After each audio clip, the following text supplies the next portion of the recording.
Hey, sports fans, Coach Nick here, and welcome to B-Ball Breakdown. And we have our live post-game show after the Heat versus Pacers game.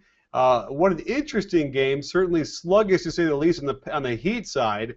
I got a lot of different things to talk about and a lot of different plays we're going to try and scroll through to show you as a live breakdown goes, because certainly there's a lot of interesting things here and some interesting adjustments being made. But some of the things I wrote down here during the game, let's see here. In the very beginning, the Heat were screening with Hibbert's man. Clearly a mandate they wanted to do to get Hibbert involved in the pick and roll, but then they wouldn't challenge him on a switch, and they got him in. LeBron James was completely passive, and it was a little bit strange because normally you see them at least try in the beginning to see if they get a foul or two. The Heat defense was very lethargic. They look like they're caught in between, where they're normally used to blitzing the ball, but now they don't want to because perhaps the Pacers are used to that, and then they're getting stuck in no man's land, not really sure where to play it if they're not going to go all out. So this is probably one of the problems. If you want to switch up your defense, you got to do it with enough time during the season to prepare for that and get into a rhythm. And it looks like they're out of sorts. They're not used to it. So it's not really clear what's happening besides the fact that they've been playing way deep into the playoffs for 4 straight years, and this is the toll it takes. The Pacers started out really well in the first quarter, and they had a lot of good offensive sets, and they put the Heat on their heels, but then they really kind of conked out either regression to the mean or they kind of lost their flow. They didn't run the same kind of sets that were so effective, and I know we'll show that in the breakdown coming up tonight. And that allowed the Heat to finish on an 8-1 run to end the first quarter. So the real story there was when the Heat were able to take control when Norris Cole came in for Chalmers and really started going at C.J. Watson. And if you look at the box scores here, let me see if I can get the NBA stats box score because I want to be able to call that up sooner than later.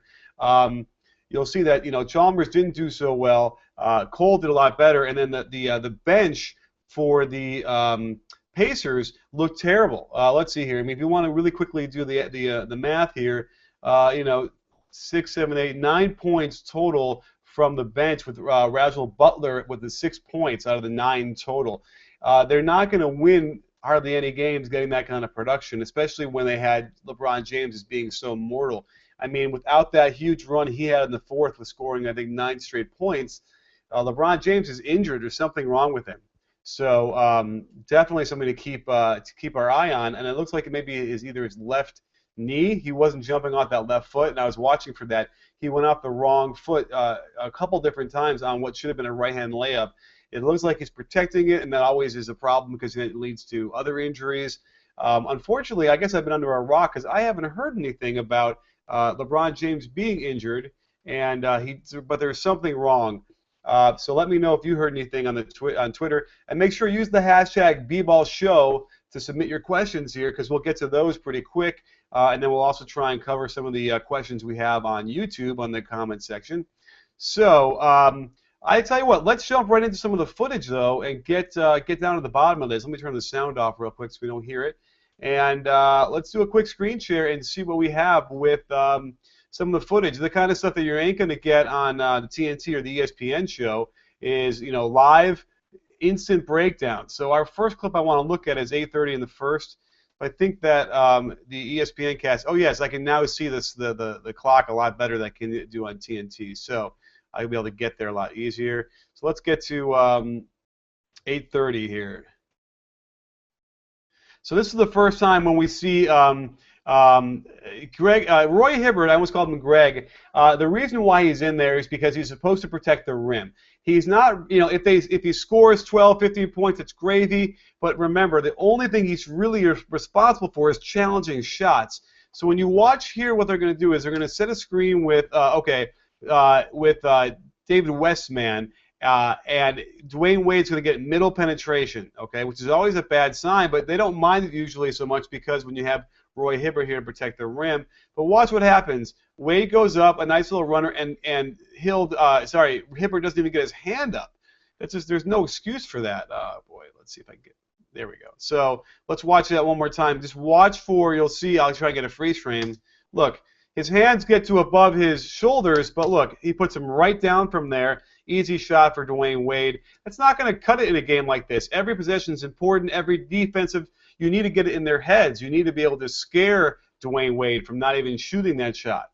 So let's move on to 525. Let's just tweet this out right now. Doing 9 with the video. Yeah. All right, and feel free to retweet this out. Let everybody know what we're up to. Let's go to 525 here, where we have a quick scroll. Is that close? There we go.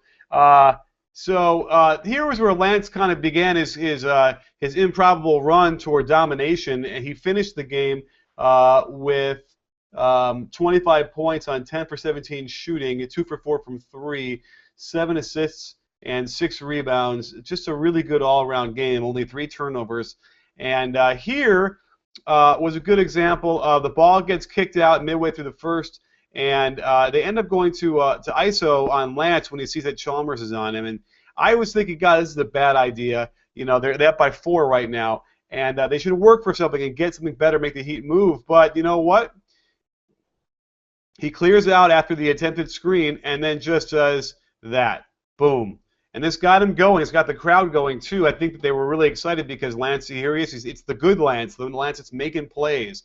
Now, I wanted to show you on the I know they do a replay in a second here. Where is it? Is this it?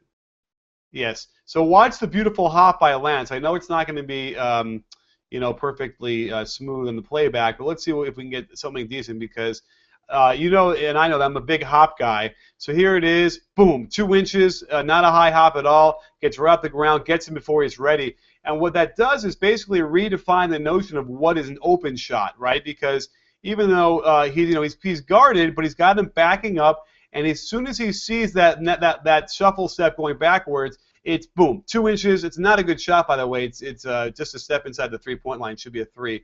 It doesn't matter what Chalmers will do because he'll get an open look at that. So great reason why the hop is better than the 1-2. Let's move on to not much longer after this. We have let's get to 5:10. Let's see if we can get a clock up here. It should be sometime around here. All right, so here it is. So here's an example where Hibbert gets involved and actually challenges.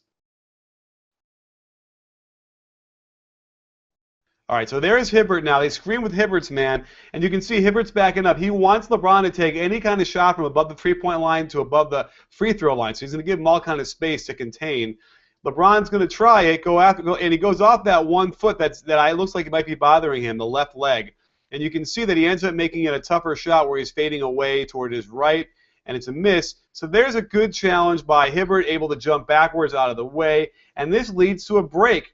There's no way that they should be able to break off of something like that, especially when they have 4 guys that are basically ahead of the Pacers. But watch, they don't pick up Paul George. LeBron James can't get in position. But then Paul George and he hits the layup on a beautiful finish. Let's watch the finish real quick because he switches hands here. Looks like he goes off the left foot. So look, he goes off the left foot, but he's going to finish with the left hand. That requires a bit of a double pump. Really nice finish, really tough shot with a guy running right at him in Bosch. So that's what the Pacers need is that challenge by Hibbert. And by the way, Hibbert ran all the way down the court and was there to tip it in if he had to. That's the kind of effort they need from him on every possession. They're not getting it. Let's move on to a little bit further down to 325. Let's go back.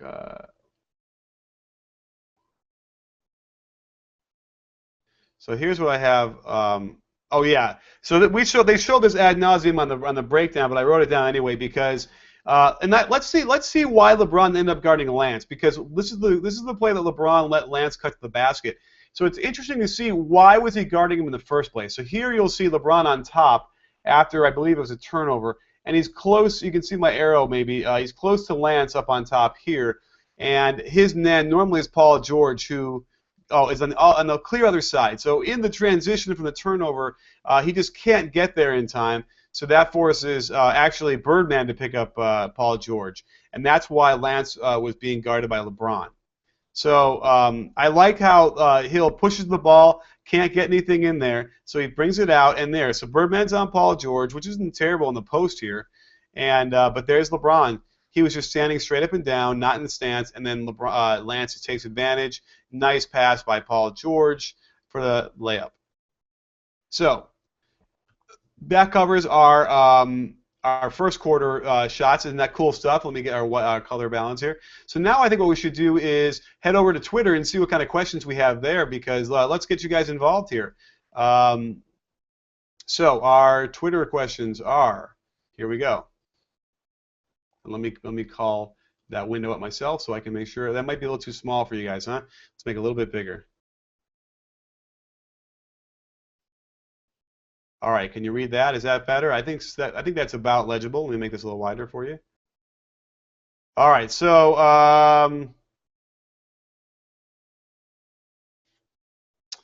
let's get to where we are from today.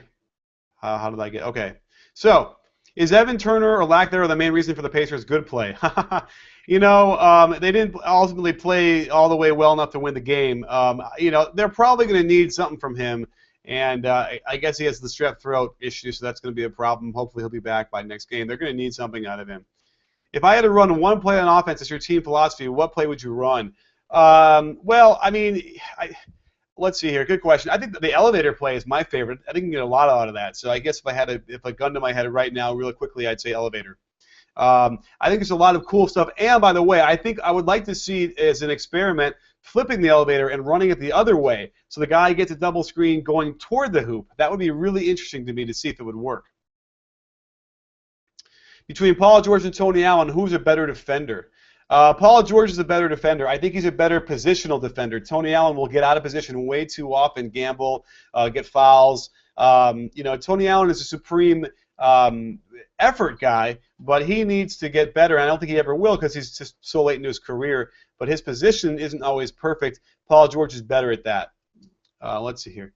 Should the Pacers run some triangle offense? If you do watch the Pacers closely, you will see a little bit of a hybrid pinch post action. So it's still there for maybe Brian Shaw's influence. But I think every team should run a triangle. So that's my answer whenever anybody asks me that. Let's see here. What can Bosh do to be more effective in this series besides making the big threes? He's got to go back to spotting up from that mid-range. That's when he's devastating.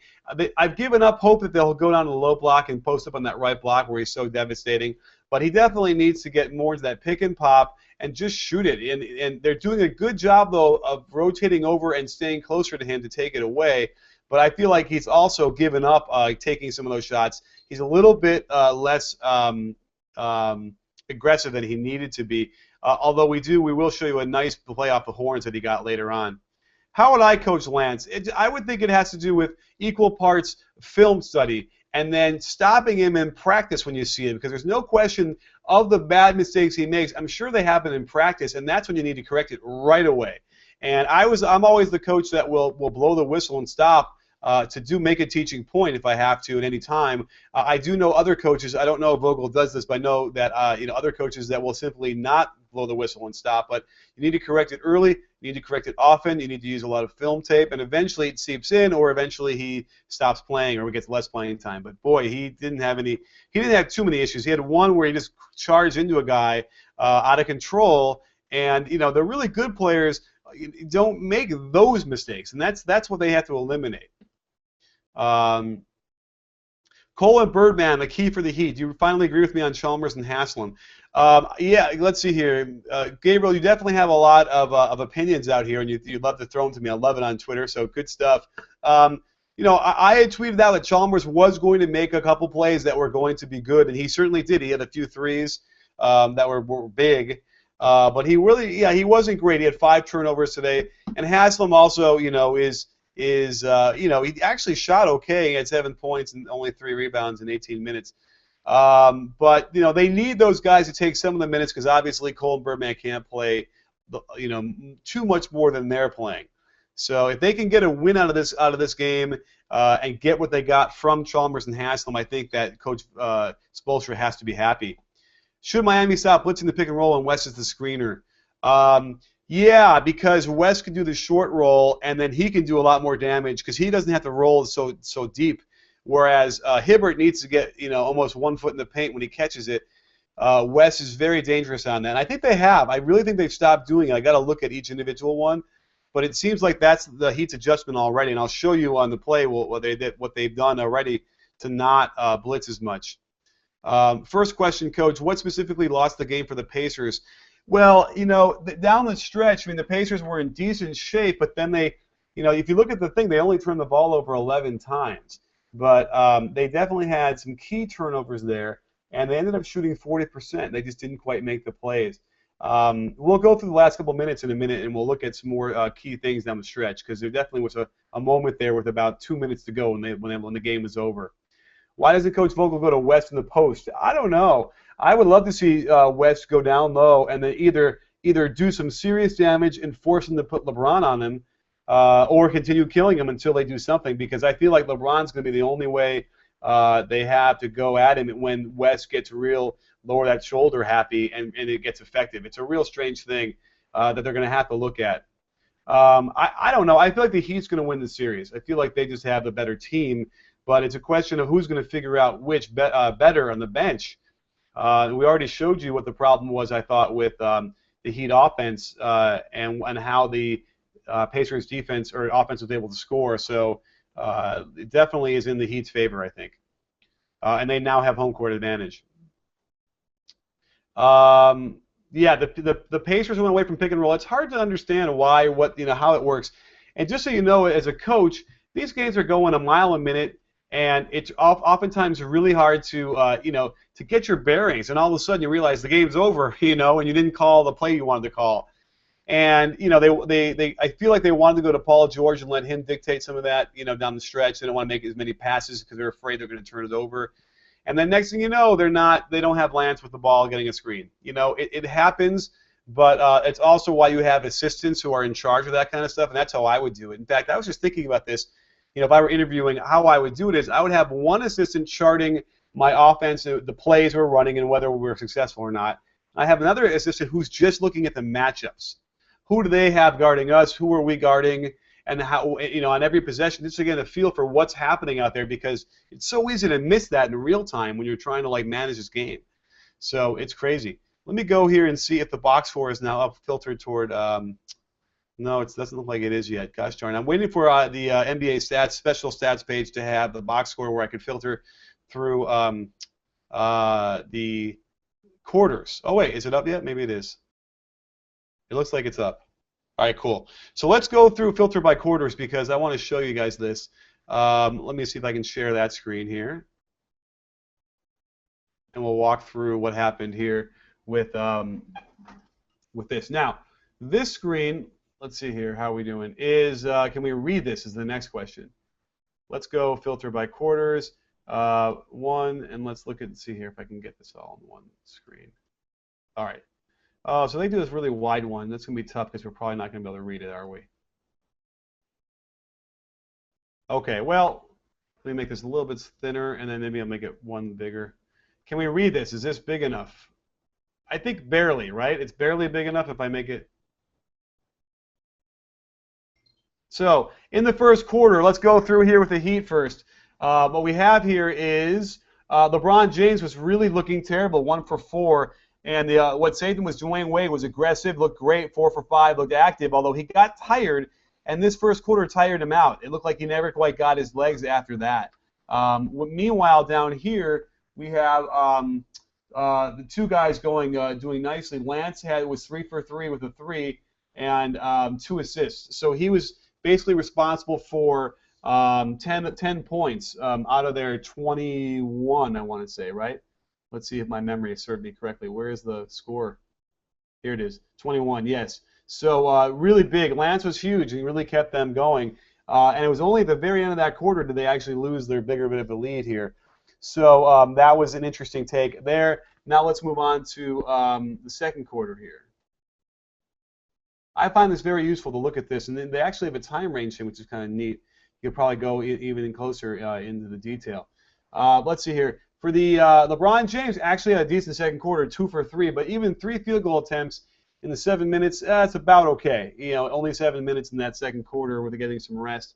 And they were able to actually take a lead into the second quarter and outscore them by 5. So that ended up being a very positive quarter for the Heat, shooting 50% overall. Wade definitely cooled down, going 1 for 4. That's when you notice him getting tired, even though he got the 4 free throws and made 3. And let's see here, anybody else jumping out at me? Let's go to the Indiana Pacers here. So let's see here. Lance again continued to shoot nicely, 2 for 4 with the 4 points and another assist. So he was doing well, but he really wasn't getting much support. Roy Hibbert, you know, two field goal attempts, made one of them. You know, a couple free throws. 5 rebounds is great. He definitely did a nice job on both ends of the floor of the rebounding, and that was helpful. But other than that, you know, not too much. It's pretty modest. Here's Rajuel Butler, though, came in surprisingly with two threes. If they can get that kind of production out of him in a half, they'd be ecstatic overall. So let's move on to our third quarter. Now, in the third quarter, you can see here, Indiana went on a bit of a run. They came out strong and outscored the Heat by 5. And let's see who did well for them. This was the Lance quarter. Yeah, Lance really went nuts and had 10 points with another 2 assists. Just playing phenomenal, and you know, and just making plays, and that's what it's about sometimes. It's not even the right decision sometimes. It's not even calling the right play on offense. It's just making the play. Can you put the ball in the basket? And that's what Lance did, and it was pretty exciting on some of those plays. And then David West came alive with the 6 points, you know, and actually took 6 shots. So he was aggressive in there, and Paul George contributed with 5. Let's see here. Chris Bosh came alive here with 7 points, and it was important for them. They need him to keep going. Meanwhile, you know, Haslam had his big quarter here with 4, and LeBron, you know, with the ho-hum 4. He's just not sort of up to the challenge right now. I'm not sure what's happening here. And then there's Norris Cole, did have 3 points in that quarter, and he did a real number in the second quarter on C.J. Watson. So he was big for them. Let's move on to the fourth quarter, and we'll do a quick look here. Don't forget, if you have questions, get us on Twitter, the hashtag #BBallShow, and then we'll head back over to our YouTube comments. And then in the fourth quarter, LeBron James came up huge. I think he had 9 straight points, 12 overall. Dwayne Wade, 10 points. They rode him. Chris Bosh, you know, didn't score in the fourth. It's just not going to cut it. They need him to be more active. Only got 1 field goal attempt. So we're going to look at that and figure out what's wrong with Bosh. Paul George, 6 points in the fourth, so he came through okay. And then George Hill, you know, had a late 3. It was pretty much sort of didn't matter at that point. So it's a little bit skewed. They're just not getting production. 83 points isn't going to cut it. You know, 17 second chance points was huge for them, and that's actually what kept them in the game. Because fast break points weren't happening by any team. As the turnovers are kept low. I will predict that there's going to be a game the Pacers turn the ball over 15, 16 times, and it'll probably be a blowout for the Heat. It's going to happen. And then points in the paint, you know, Heat 32, 36. That's got to be a bigger deficit for the Heat, for the Pacers to win the game. So real interesting stuff here as we go through the quarter by quarter. Let's move on to our let's see here. Let's close that window out, and let's go over to our let's see what we have on comments for YouTube. This is great stuff, everybody. And then we'll go over. You know what? What we have to do actually is go through some more plays because we're getting late, and let's do it. So in the second quarter, we had an 11:25. Let's see if I can jog over to there.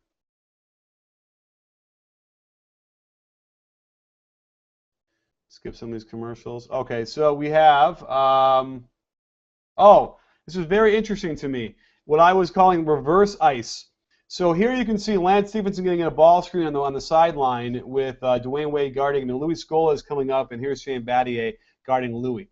So watch what Shane Battier does, which is kind of interesting. We've seen the Heat do this sometimes. Normally, ice would be Dwayne Wade exactly where Shane Battier is, and then Shane Battier down here outside the lane on a straight line between the ball and the basket, containing.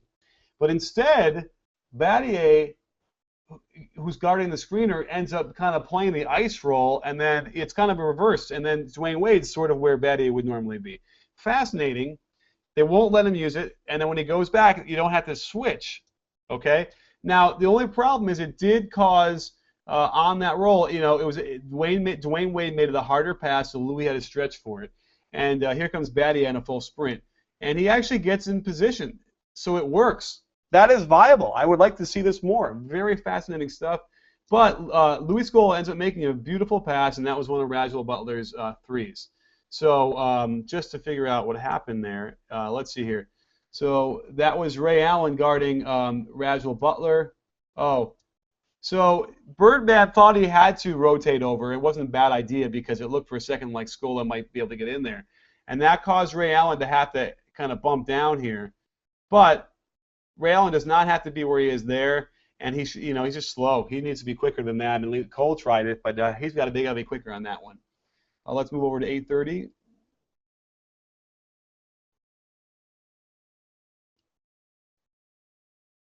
Let's see here. What I want to see is okay. Out of the timeout, the Pacers are going to run a Princeton-y look. I'm going to show you this.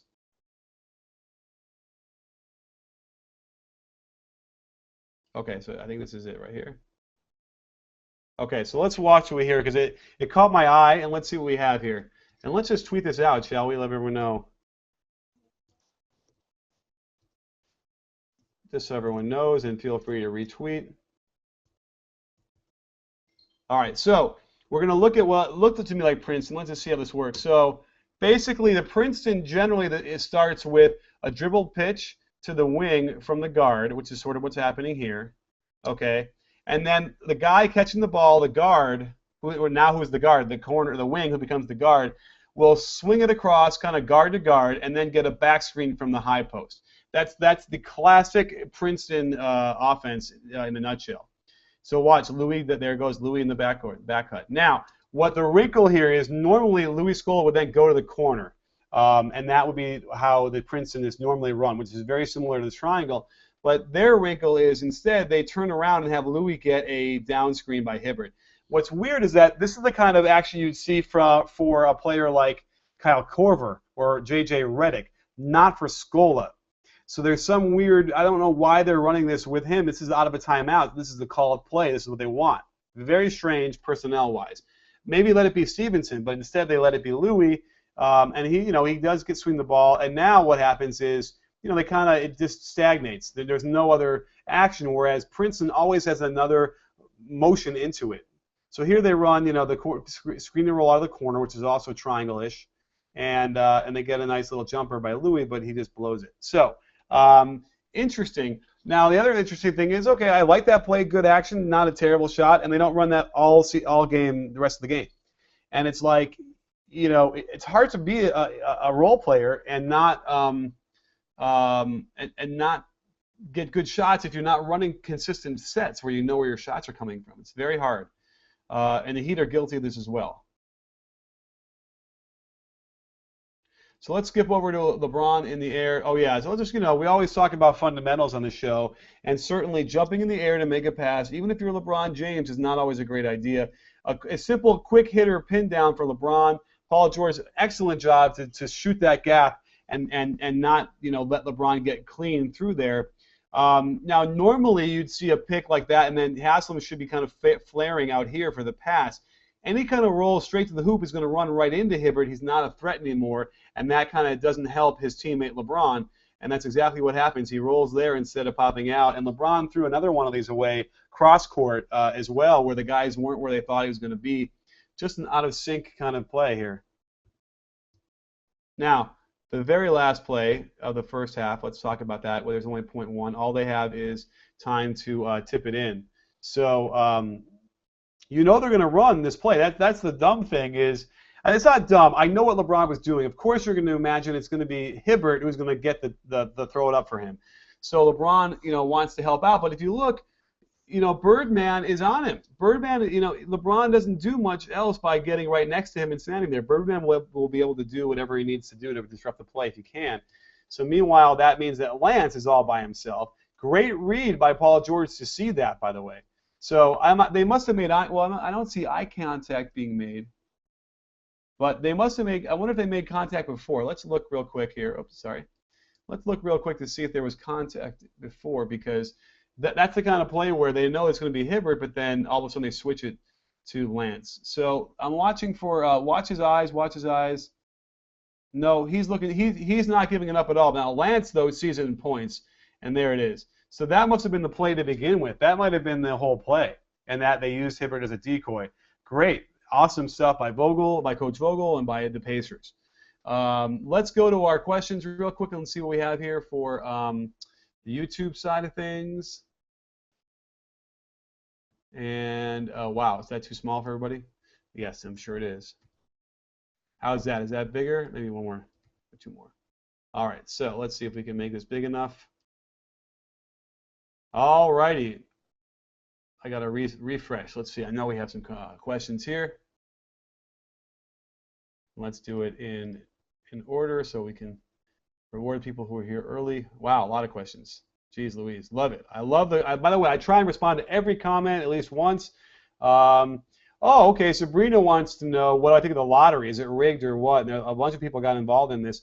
My take on it was, had the Lakers or Celtics gotten one or two of the top 3 picks, then I would have thought it was rigged, because those are the 2 teams in those markets they need to have be good, and they didn't get them. And so that to me was like interesting that maybe it wasn't. Now the argument is it rigged because LeBron, is going to go back to Cleveland? But I just don't see LeBron going back to Cleveland.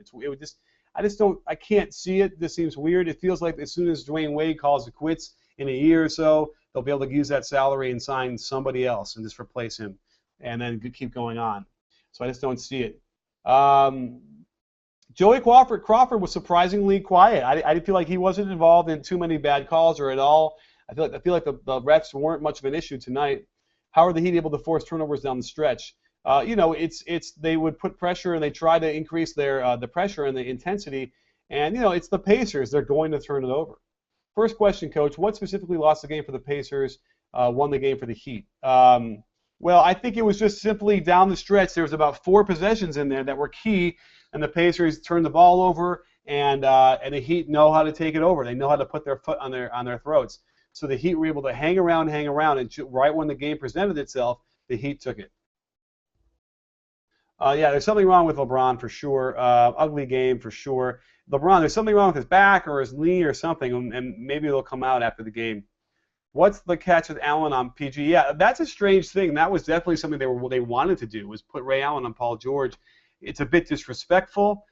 It worked okay, and then it didn't work okay. But overall, Paul George was handled, didn't go off, and so they're trying to save LeBron. And you know what? That must be even more of evidence that LeBron is hurt, that they needed to go to Ray Allen on Paul George when LeBron was in. So definitely something up, and I think that must be half of it. B-ball breakdown better than NBA countdown. Thank you. I appreciate it. I'm not sure it's hard sometimes with what they do over there, but I mean, listen, I love what they do at times, and so I don't want to put them down. But yeah, we're doing something totally different than they do. I'll tell you that. Let's see here. Why did the Pacers foul when they were down by 6? Yeah, very curious. They should have fouled, and I don't know if they're going to ask Coach Vogel about that, but something didn't get through. They didn't know, but yeah, you can't let them waste that much time and then end up giving up a dunk. Why did the Heat's aggressive doubles on pick and roll work so well this game? We're going to have to look and see. It's probably about personnel and how it matched up. Who was the guy running the pick and roll, and who was the guy guarding the screener and coming up? It's all sort of matchups, and sometimes it's alchemy. It's like, oh, they just happen to get the right mix of people guarding the right way, even though I think a team like Dallas controls that a lot more than other teams. They're the ones who control what they run with who's in there better than most. Is Norris Cole a sustainable option to guard Stephenson? Absolutely. I think Norris Cole is great. I think he's a great defender. Why isn't Anderson in the starting rotation? He does a good job at rebounding and playing D. I don't know. It's a good question. Perhaps they feel like Anderson really just is best, as an energy guy coming off the bench, and without him coming off the bench, then what do they have? But that's an interesting question. I wonder if maybe they'll look at that and think about starting him to get off to a good start. Well, let's see. LeBron isn't injured. It looks injured to me. When will Miami unleash Michael Beasley? Well, we'll see. I bet you Spoelstra would put him in if they had a lead. If they had a good 12-point lead early in the second quarter, they might put him in. How valuable was Birdman this game, and why is Bosh playing so terrible in the series?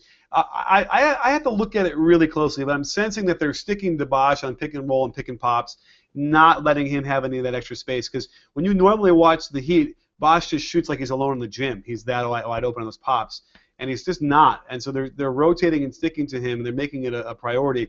And it's working almost all the way to the end, so you can't fault that. But we'll look at it real closely when we do the breakdown and figure that out. Yeah, Dwayne Wade looks like the old Wade a little bit, but then he looks old. So he's just not able to sustain it. They saved him for this moment, and it's worked so far, but then they're probably giving him too many minutes in a row, and it's the perils, by the way, of protecting him all season long. He's simply not in shape. That's a problem. He's not in game shape for the playoffs. Did I catch Lance Stephenson's flops? All of them. Yeah, that was definitely a flop on LeBron near the sideline. Greg Oden's knees are no good. He was never going to be involved in this series, I don't think. Somebody needs to tell Rubio to use the hop. For sure. Rubio needs everything we talk about. The hop, dip, turn, sway. All those things would really help him. Let's see here. Listen, the Pacers protected the ball. They did not turn the ball over very much at all this game. So they need to be very concerned because they did a lot of the things they really wanted to do, and LeBron was not LeBron, and they still lost. So that's a real problem with that. So let's jump back into our game footage. What do you say? And keep going here because we're getting a little bit late here. And anybody here from the East Coast staying up with us? Let's do a quick screen share over here and get some more of the game stuff that I noted here. Because I got a bunch more. Let's see if I can run through all of them, and let's see, get over to the third quarter. Let's get over to...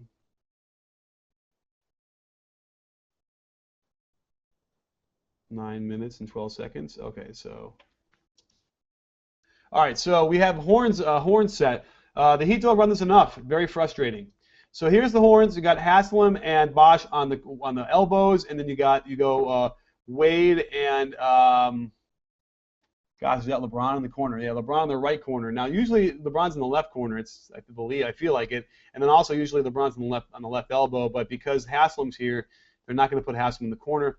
So watch this. So they go high post entry, which I like more than running the screen. I really do. I like when they pass the ball in and run it out of there.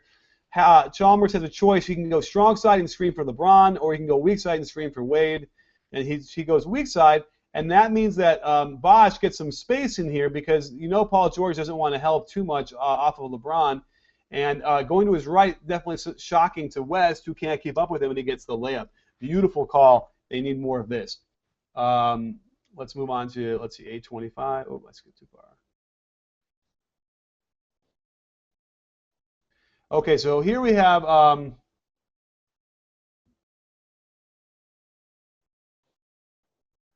Heat defense. So I think this must be it. Well, no, it's not it. Let's see here.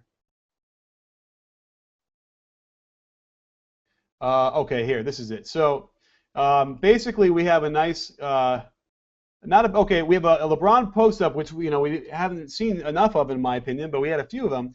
And let's see, he's going to find a kick to Wade in the corner. This is the problem because Wade shouldn't be spotting up for three. He should be here mid-range for the nice, easy shot for him. And that's how you make the offense work for you. He's just not a three-point shooter. He shouldn't be there. So when he misses the three, okay, when we see him deep in the corner here, watch, he's simply going to stop and not run back. It's 8:13. Okay, we'll call it 8:13. Give him an extra second. Watch how long it takes until we see him back in the shot here. So there he is now coming. It's been 3 seconds, but he was even with Lance when this play started. So watch here. Lance and him are even on the shot. Lance and him are still even here after the ball misses. Lance and him are still even here, okay? So that was even. There's no way he should, and he's still not even sprinting yet.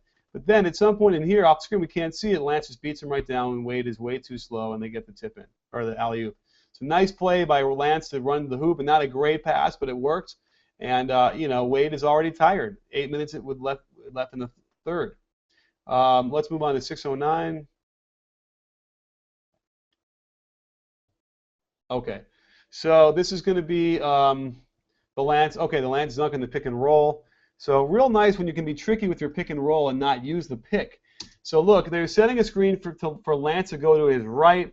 That means that Haslam is going to try and step up. Maybe he wants to blitz a little bit. In fact, you can see here a little bit of an adjustment. Normally, Haslam would already be a lot higher and maybe coming up. But a nice little crossover by Lance. Dwayne Wade just can't push off. He doesn't have that strength in his legs as much anymore. And then here's Bosch. Bosch doesn't challenge. He really kind of should challenge on that one, I would think. And Lance, the beautiful dunk on a real powerful move. So let's move on to 4:06.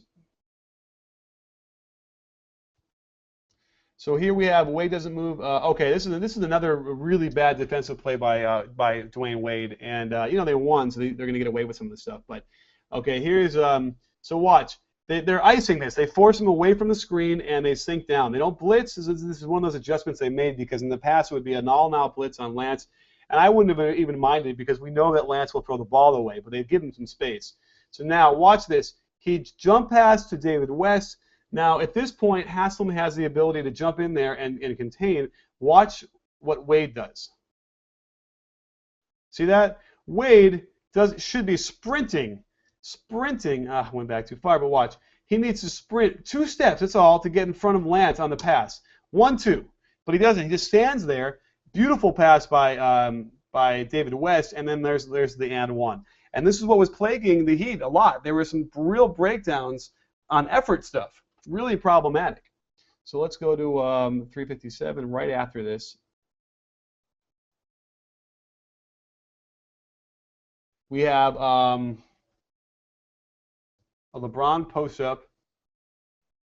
Let's see what happens here. So, yeah, he just kind of throws the ball up, not active, and then I believe he just looks lethargic. LeBron doesn't miss shots like that. Doesn't miss them like that. It's just weird. Something was up with him. And then let's look at, like, here's an example of, what is why am I complaining about the offense? Because here's an offense. Okay, there's still time left. It's not like they're running the clock down necessarily in the third quarter, up by 3, but a really bad possession where they kind of try and. So that was supposed to be a screen and roll, and Lance picks his dribble up. So then he's got to throw it to Paul George, who throws it back, and then they try and do it again, and meanwhile the clock is running. This is just an awful possession, okay? And yet Lance ends up. Then Hibbert runs over like he's gonna screen, but then he goes away. This is just a non-possession. And then sure enough, Lance ends up pulling up from, I don't know, 5 feet behind the line and nails it. So what we're going to see in the box score is a 3-pointer, right? But, man, what you don't see is that it's just not good offense, and they kind of got bailed out, and they were lucky. And that was the kind of night that Lance was having. And let's skip on our last possession of the third quarter is right here. So they run horns. Right, I'm calling it horns, but why?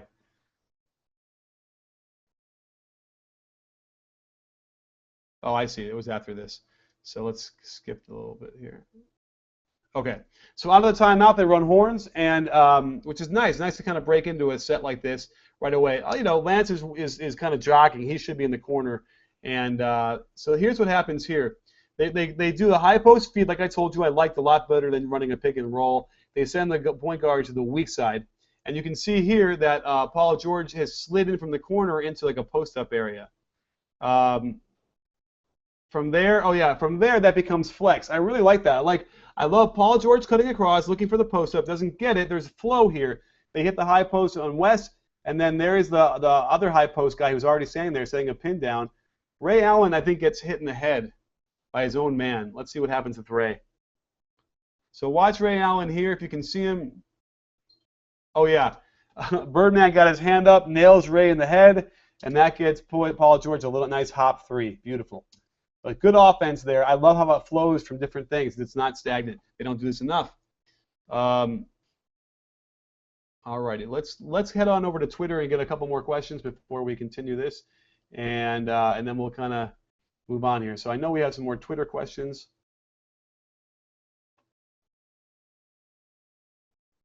If the Heat get an elite center, would they be able to beat the 72-10 record? Probably. If you're talking about an elite center, yeah, they would threaten it for sure. Let me go back to. Okay. Is the lack of the hop a reason why guys like Rubio struggle to shoot effectively? I look at Rubio's mechanics and I don't think that they're that bad.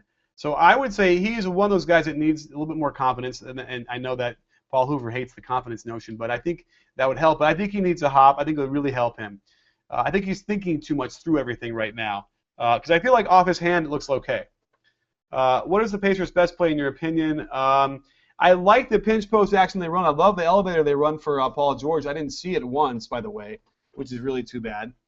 Is Lance Stephenson's play masking a terrible Pacers offense?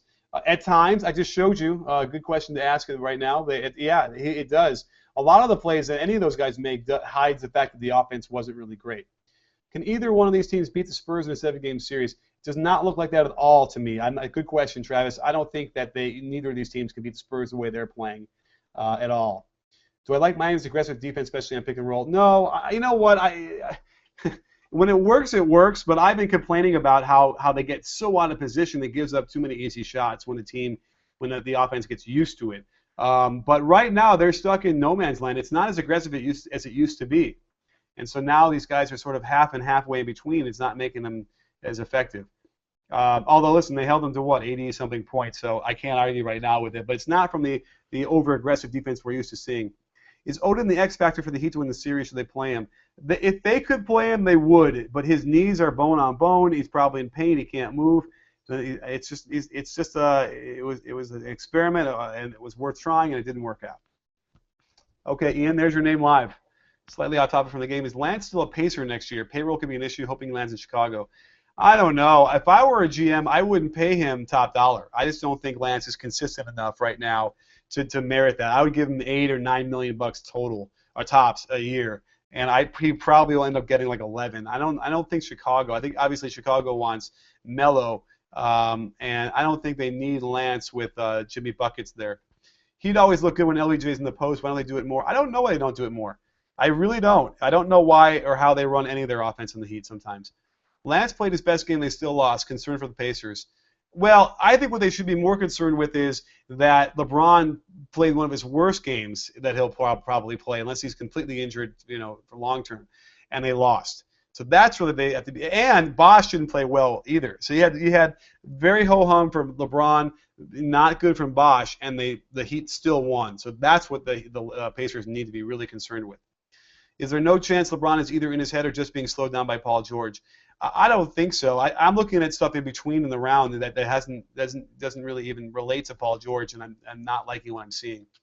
Why don't the Heat put Hibbert in more pick and roll situations? He's not exactly the fastest guy. It looked like that's what they were trying to do in the very beginning, and Hibbert was able to contain a little bit. So they will, and you'll see more of that. But I don't know. We'll have to see how much they operate in that frame of mind where they're like, okay, every time Hibbert is out there, we screen with him. I don't know if that's how they attack it, because you're right. We would see it more, and they should do it more. But we did see it. It was there. So I tell you what, let's go through one last round of clips that I had pulled out, because I think that's the most fun part of this, isn't it? And let me know, guys. Give me a shout somewhere. Let me know what you like the best about our post-game shows, because I'm always curious what works and what doesn't. I want to make sure I give the people what they want. If you don't know what that means, you have to watch Jalen Rose on Grantland. So let's get to 10:35. Now we're in a problem where the darn arrow is covering up this darn score. So let's go here. Okay.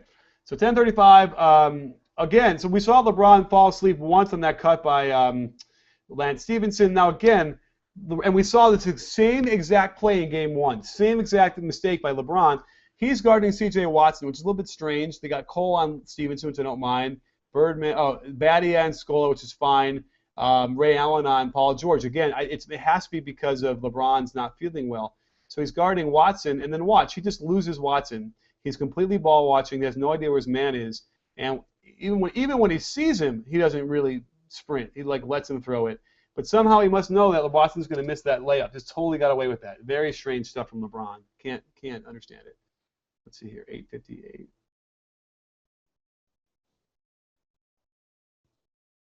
Okay, so 8:58, LeBron rotates. Okay, so let's see here on the defense. So my note is, again, LeBron is now he's guarding Paul George. Maybe they pushed the ball, so he didn't have a choice. Let's middle penetration way too easy, right? Remember we talked about that, but this is the nice wall here. And then Paul George throws that really wacky underhand bounce pass. So now they're in full rotation mode, and LeBron is okay. He's on Paul George. Oh, I know. Oh, wait.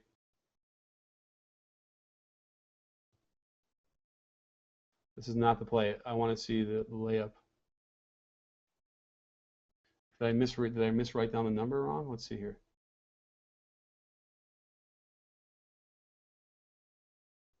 So that was this is the 3. I'm missing a play. I must have wrote it down wrong. Okay. There's a play here where Scola gets a layup. Anyway, let's go to 6:20. The next play I have, forgive me, sports fans, live TV. Let's get to our next play. At 6:20, which is going to be LeBron 3. Okay, this is everybody on Twitter got involved in this as well, where they throw the ball into the post with Wade, and you're going to watch Paul George. And I believe there's a lot of helping one pass away by both teams. The Pacers probably more guilty, but they throw the ball into Wade. Not a bad idea on a much smaller defender. Now Paul George, I understand stunting, stabbing at him with his foot or kind of faking, but always going back. But instead, he kind of just turns his head and really gets way too much separation from LeBron. And LeBron, nice little hop 3. There you go. And that was big. That gave that let Miami kind of get back into this game. Let's look at the rotation here on the short roll. So here's you're going to see what hurt them last year a lot was Roy Hibbert screening the ball and doing a short roll. And I don't know, something happened to West. He got hurt, right?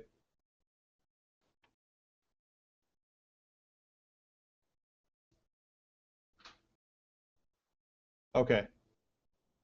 So that was what was hurting them. This is the short roll. So we talked about this in the past where Roy Hibbert sets the screen, and then he's going to do a short roll kind of like down into the free throw line area here, and they're going to just hit him. Easy. Okay, so there's the pass. Now, when they blitz the ball handler like this, the idea is that, Bosh is supposed to be over there a lot earlier. In fact, that could be a turnover because Lance is so in a hurry to make that pass. Instead, Bosh just plays a position. Nice righty hook, but it's a righty hook for him to the middle. Easy shot. Can't stop that. Now, here's the adjustment, though, which the Heat did very nicely with for a lot of the game. All right, after this. Yeah, this was a really curious, lucky that Wade fouled the ball and dunked it in because that was just not a good finish by LeBron. Does not look healthy. So here's the adjustment they make. So here's going to be another short roll. So here is Hibbert to the sideline. Now watch. This is also a mistake by Indiana. They're going to have to change this.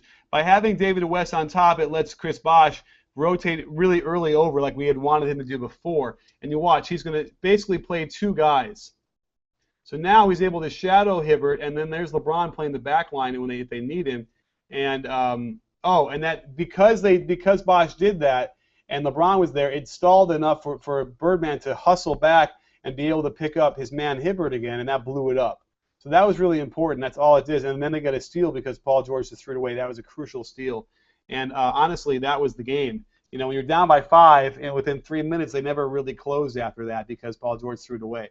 So that's a good example there. So I think we're going to wrap this up because this is a lot of stuff and action-packed. But again, let me know in the comments or on Twitter what you liked best about our post-game shows. We went through the box scores. We brought in a lot of questions from both Twitter and YouTube. I think the live stuff is really cool, and I'm going to work on getting my arrow bigger so we can see it better. If you guys know it, let me know if any kind of plug-in for the Mac I could use. I'd love to know because I don't even know. But other than that, we'll get a breakdown up, I think, tonight if we can, and we'll get another one tomorrow as a secondary breakdown. And I'll have Jared Zorley come on from Bleacher Report, and we're going to talk about the draft combine and the lottery and what those mean. So it should be a lot of great content tomorrow, so stay tuned.